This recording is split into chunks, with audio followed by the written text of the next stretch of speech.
The gun barrel pressed against Clara Dawson's spine was still hot from the last man it killed. She didn't scream, didn't beg, just stood there in her empty kitchen, wooden spoon trembling in her hand, while the stranger's breath, ragged, desperate, warmed the back of her neck. Outside, the Colorado wind howled like a dying animal. Inside, silence, except for the sound of blood dripping onto her clean floor. "Don't turn around," he said. His voice cracked, not with cruelty, but exhaustion. "And don't scream, or I'll—" But he didn't finish, because when Clara finally spoke, her voice was steady as stone. "You're bleeding on my floor." 5 years she'd lived alone in that cabin. 5 years since her husband died in the mines. 5 years of empty beds and colder nights. And now, on a February evening in 1883, an outlaw with a bullet wound had stumbled into her life, gun first. What happened next would change everything. But before we get there, if you want to hear how a widow's loneliness and a wanted man's desperation became something no law could touch, hit that like button. Subscribe, because by the end of this story, you'll understand why some redemptions can only happen in the dark. His name was Jesse McGraw, 29 years old, wanted in 3 territories, $800 on his head. Dead or alive? But Clara didn't know that yet. All she knew was the weight of his Colt revolver against her back, the way his hand shook when he gripped her shoulder, the smell of gunpowder and sweat and winter cold clinging to his clothes. When he finally let her turn around, she saw him clearly. Young, dirt-smeared, eyes dark with pain, and something else. Fear, maybe. Or shame. The wound in his shoulder was bad. Not fatal, but close. The bullet had gone clean through, but the bleeding hadn't stopped. His shirt was black with it. "Sit," Clara said. Jesse stared at her. "What?" "Sit down before you fall down. You want to die standing in a stranger's kitchen?" He wavered, then his knees buckled, and he collapsed into her wooden chair. The gun clattered to the floor. Neither of them reached for it. Clara moved without thinking. Heated water. Found the whiskey Henry kept hidden in the cupboard, untouched for 5 years. Tore clean linen into strips. Her hands worked fast, efficient. She'd sewn up a horse's leg once. How different could a man be? When she poured the whiskey over the wound, Jesse bit down on his own fist to keep from screaming. His body went rigid. Sweat beaded on his forehead. And Clara felt something stir inside her that she thought was long dead. Not pity. Not exactly. More like recognition. This man was alone, just like her. "Why are you helping me?" Jesse gasped. Clara threaded the needle. "I don't know." But she did know. She just couldn't say it out loud. Not yet. Jesse stayed in the shed behind the house. It was small. Just a bed, a stove, and the ghost of Henry Dawson lingering in every corner. Clara brought him food. Changed. His bandages. Didn't ask questions. The first 2 days, they barely spoke. Jesse slept most of the time, his body fighting the fever from the wound. Clara came and went like a shadow. Left soup, fresh water, clean bandages. Never stayed long. But on the 3rd morning, something shifted. She found him trying to stand, one hand braced against the wall, face pale with effort. "What are you doing?" she asked sharply. "Need to check my horse." "Your horse is fine. Sit down before you tear those stitches." Jesse lowered himself back onto the bed, jaw clenched. "I'm not used to being helpless." "Neither am I." Clara set down the breakfast tray. "But sometimes we don't get a choice." He looked at her then. Really looked. Saw the lines around her eyes, the gray threading through her dark hair, the way she held herself like a woman who'd learned not to expect anything from the world. "How long since your husband died?" 5 years. You never remarried?" Clara's laugh was bitter. "Who would have me? A childless widow with nothing but a failing ranch and a reputation for being difficult. She poured him coffee. Besides, I wasn't interested. And now? The question hung in the air between them. Clara didn't answer, just handed him the cup and left. By the fourth day, Jesse could walk without help. Clara found him in the stable, brushing down his mare. His movements were careful, favoring his injured shoulder, but there was a gentleness in the way he handled the animal that surprised her. "She's beautiful," Clara said from the doorway. Jesse looked up, raised her from a foal, saved up 3 months' wages to buy her off a rancher in Texas. He ran his hand down the horse's neck. "She's the only thing in this world that's mine." Clara understood that.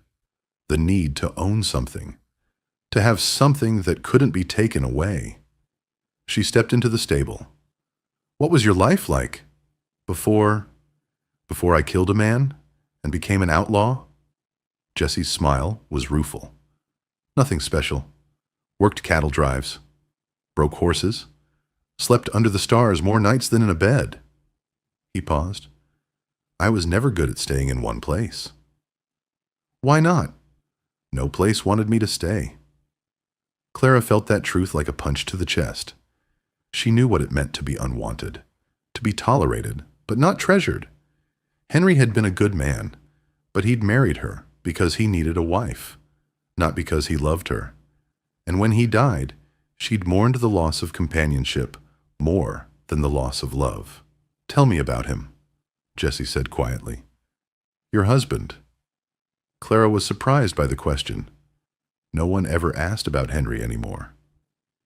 "He was steady, reliable. He worked hard in the mines and came home every night smelling like sulfur and rock dust." She leaned against the stable wall. "We didn't talk much. He wasn't cruel, just absent. Even when he was sitting across from me at dinner, he was somewhere else in his mind." "Did you love him?" "I thought I did. Or maybe I just loved not being alone." Clara's voice dropped.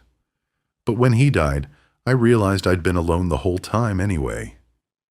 Jesse put down the brush, turned to face her. "That's the worst kind of loneliness. Being with someone and still feeling like you're by yourself." Their eyes met, and in that moment, Clara saw it. The reflection of her own isolation in this stranger's face. This outlaw, who'd stumbled into her life with a bullet wound and a price on his head, understood her in a way Henry never had. On the third morning, she mentioned Sheriff Tate. "He comes around sometimes," she said, her voice carefully flat. They were sitting at her kitchen table, the first time Jesse had been inside the main house. She'd made eggs and biscuits, and they ate in comfortable silence until she spoke. "Checking on me, making sure I'm safe." Jesse caught the way her jaw tightened when she said it. "He bothers you?" It wasn't a question. Clara stared at her plate. Henry owed him money, $40 for fixing the roof. He died before he could pay it back. She pushed her food around with her fork. "Tate thinks I should settle the debt another way." Jesse's hand curled into a fist. "He's touched you?" "Tried. I keep my rifle close when he visits." She looked up, met Jesse's eyes. "I'm not helpless, but I'm tired of being afraid in my own home." Jesse leaned forward. "If he comes while I'm here—" "You'll do nothing," Clara said firmly. "You shoot a lawman, even a corrupt one, and you'll hang. I won't have that on my conscience." But Jesse didn't agree, and they both knew it. That afternoon, 2 bounty hunters rode up to the ranch. Clara was hanging laundry when they arrived, men with hard eyes and nervous trigger fingers. "We're looking for a man," one of them said. "Outlaw. Wounded. Riding a brown mare. You seen anyone like that?" Clara's heart hammered in her chest, but her face remained calm. Just me and the chickens out here." The second hunter narrowed his eyes. "You mind if we look around?" "I mind very much. This is private property." "Ma'am, we got a legal right." Clara stepped toward them, arms crossed. "You got a warrant?" "No." "Then you got nothing but the road back to town." From the shed, Jesse watched through a crack in the wood. His hand was on his Colt. One word from Clara, and he'd have to shoot his way out, or die trying. His finger rested on the trigger. 2 men, 2 shots. He could do it, had done it before. But Clara didn't say a word. The bounty hunters exchanged glances. One of them spat tobacco juice into the dirt. "All right, ma'am, but if you see anything suspicious, you report it. There's money in it for you." "I'll keep that in mind." They circled the property once, then rode off. Clara didn't move until they were gone. Then her knees buckled. She caught herself on the clothesline, breathing hard. When she finally made it to the shed, she found Jesse standing, his gun still drawn, his chest heaving. "You could have turned me in," he said. $800. That's more than you'll make in 2 years." "I could have." "Why didn't you?" Clara met his eyes, and for the first time in 5 years, she felt something crack open inside her. "Because I know what it's like to be hunted." Jesse lowered his gun slowly. "You ever killed a man, Clara?" "No, but I've wanted to." That honesty hung between them, raw and real. That night she changed his bandage again, but this time her hands moved slower, lingered on the edges of the wound, traced the line of his collarbone. Jesse's breath hitched. His hand came up, hesitated, then gently wrapped around her wrist. "You're healing well," Clara whispered. "Thanks to you." She should have pulled away, should have kept the distance that propriety demanded. But she didn't.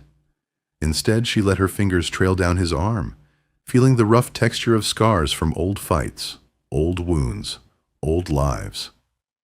"How long you been alone?" Jesse asked quietly. 5 years. "Me too. My whole life." The fire crackled in the stove. Outside, the wind screamed. But in that small shed, something warm and dangerous began to grow between them. Jesse's thumb traced circles on her wrist. "I'll be gone soon. Wounds almost healed." "I know. You want me to go?" Clara looked at him. At this man who'd crashed into her life with violence and blood. This man who looked at her like she was more than just a widow.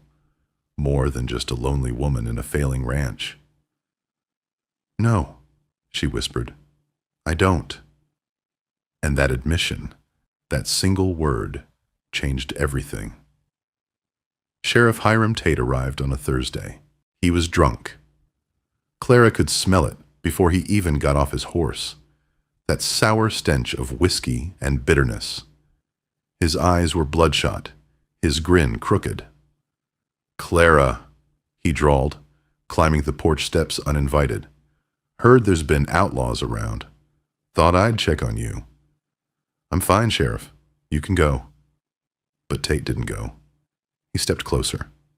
Too close. His hand reached out, fingers grazing her arm. "Your husband owed me money, Clara. $40. Been 5 years now. I think it's time you settled up." Clara jerked away. "Get out!" Tate's grin vanished. His hand shot out, grabbed her by the collar. "You think you're too good for me? You think—" The shed door slammed open. Jesse stood there, Colt raised, eyes cold as January. She said, "Get out." Tate spun around. Recognition flashed across his face. "McGraw." He laughed, a low, nasty sound. "So she is hiding you. You know what that makes her, boy? An accomplice. I'll hang her right beside you." He reached for his gun. Jesse was faster. The shot echoed across the empty hills. Birds scattered from the trees. Smoke curled from the barrel of Jesse's Colt, and Sheriff Hiram Tate collapsed on Clara's porch, blood spreading dark across the wooden planks. Silence. Clara stared at the body, at the man who'd tormented her for years, now crumpled and still. Then she looked at Jesse, this outlaw who'd killed for her without hesitation. "We have to bury him," she whispered. They dug the grave deep in the woods behind the ranch. Didn't speak. Just shoveled dirt in the freezing dark until the hole was deep enough to hide a man forever. When it was done, they dragged Tate's body through the trees and dropped it in, covered it, smoothed the earth, left no marker. Back at the house, Clara scrubbed the blood from the porch while Jesse unsaddled Tate's horse. They worked in silence, moving like ghosts through their own lives. Inside, Jesse began packing his saddlebag. "You're leaving," Clara said. Not a question. "I have to. When they find Tate's horse wandering, they'll come here. If I'm gone, you can say that you forced me, that I was scared, that I didn't know."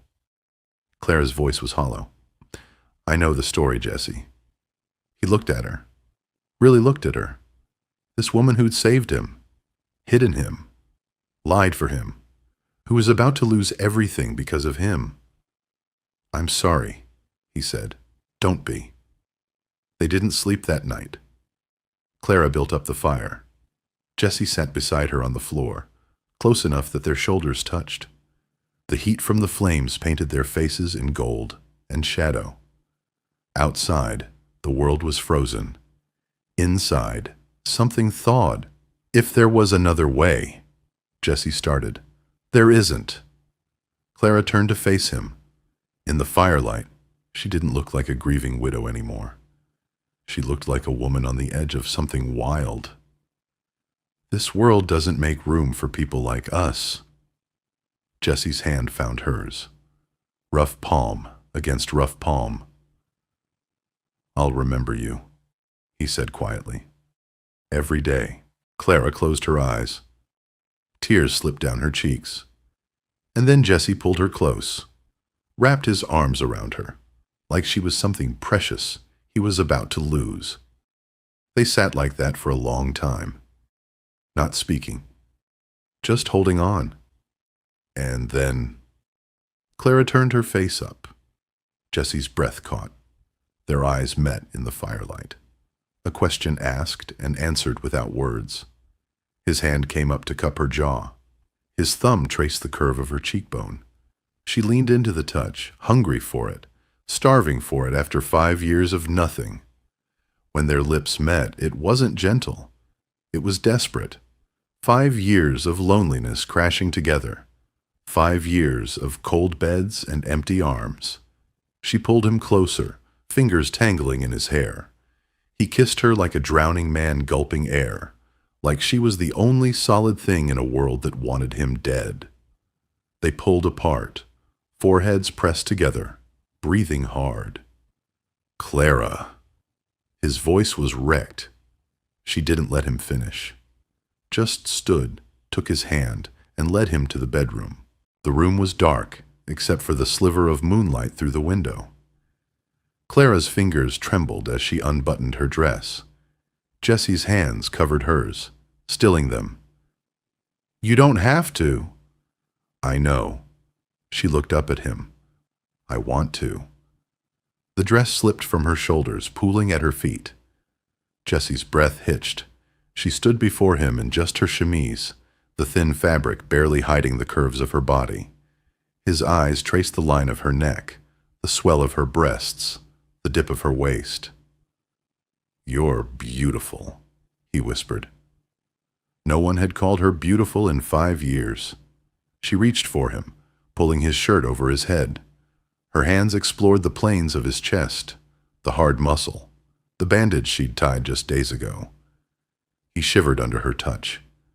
They fell into bed together, a tangle of limbs and heat and need. Jesse's mouth found hers again, then her neck, her collarbone, lower. Clara gasped, arching into him. His hands roamed her body like he was memorizing every inch. She pulled him closer, wrapped her legs around him, whispered his name like a prayer. When he finally moved inside her, slow and deep, Clara cried out, not from pain, but from the sudden, overwhelming relief of being filled after so long empty. They moved together in the darkness, finding a rhythm as old as time. His hands gripped her hips, her nails dug into his shoulders. They chased release together, desperate and raw and real.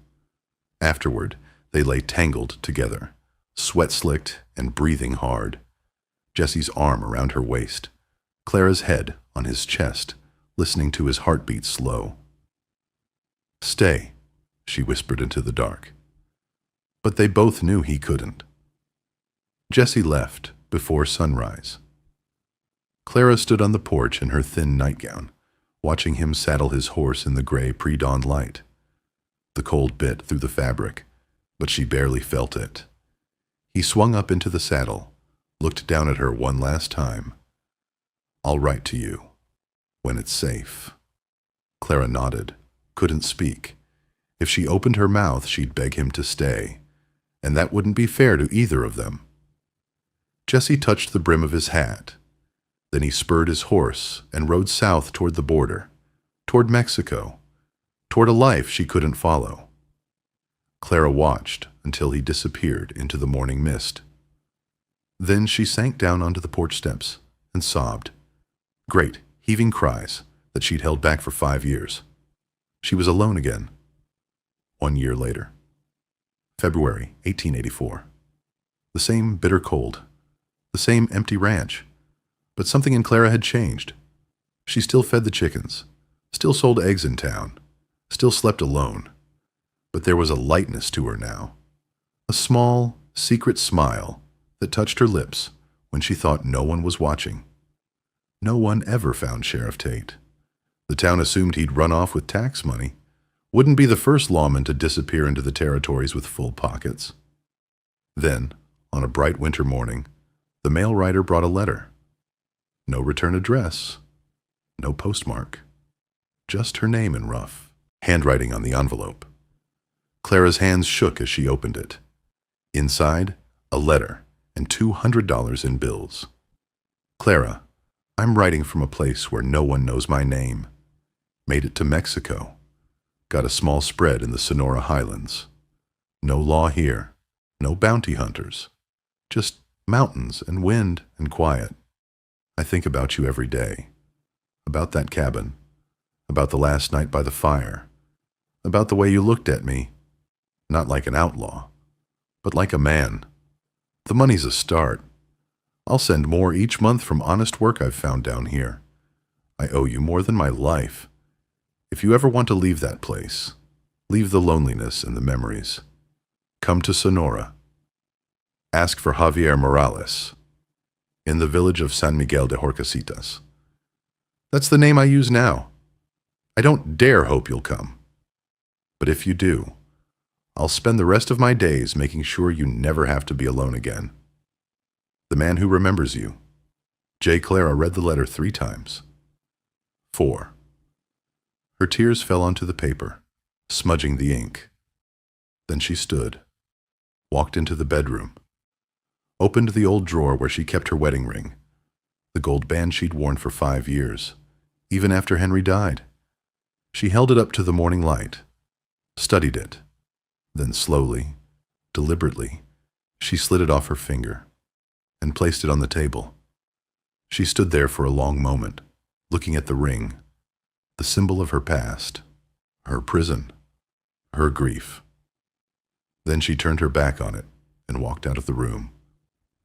Clara Dawson stood on her porch, staring south toward the distant horizon. The letter from Mexico was clutched in her hand. The wind pulled at her hair, tugged at her skirts. Behind her, the ranch, the chickens, the memories, everything she'd ever known. Ahead, the unknown, a new name in a new land, a man waiting in the mountains, a life she'd never dared imagine. For 5 years, she'd been a ghost. But one man, an outlaw with a hot gun pressed to her back, had shown her what it meant to feel alive again. Did she have the courage to go? Or would she stay here with the ring and the memories and the safe, small life she knew?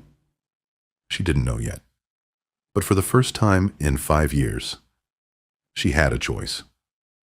If this story moved you, hit that like button. Subscribe for more tales of redemption and forbidden love. And comment below. Where are you watching from? What would you have done in Clara's place? Because sometimes the bravest thing you can do is choose to live again. Thanks for listening. Until next time.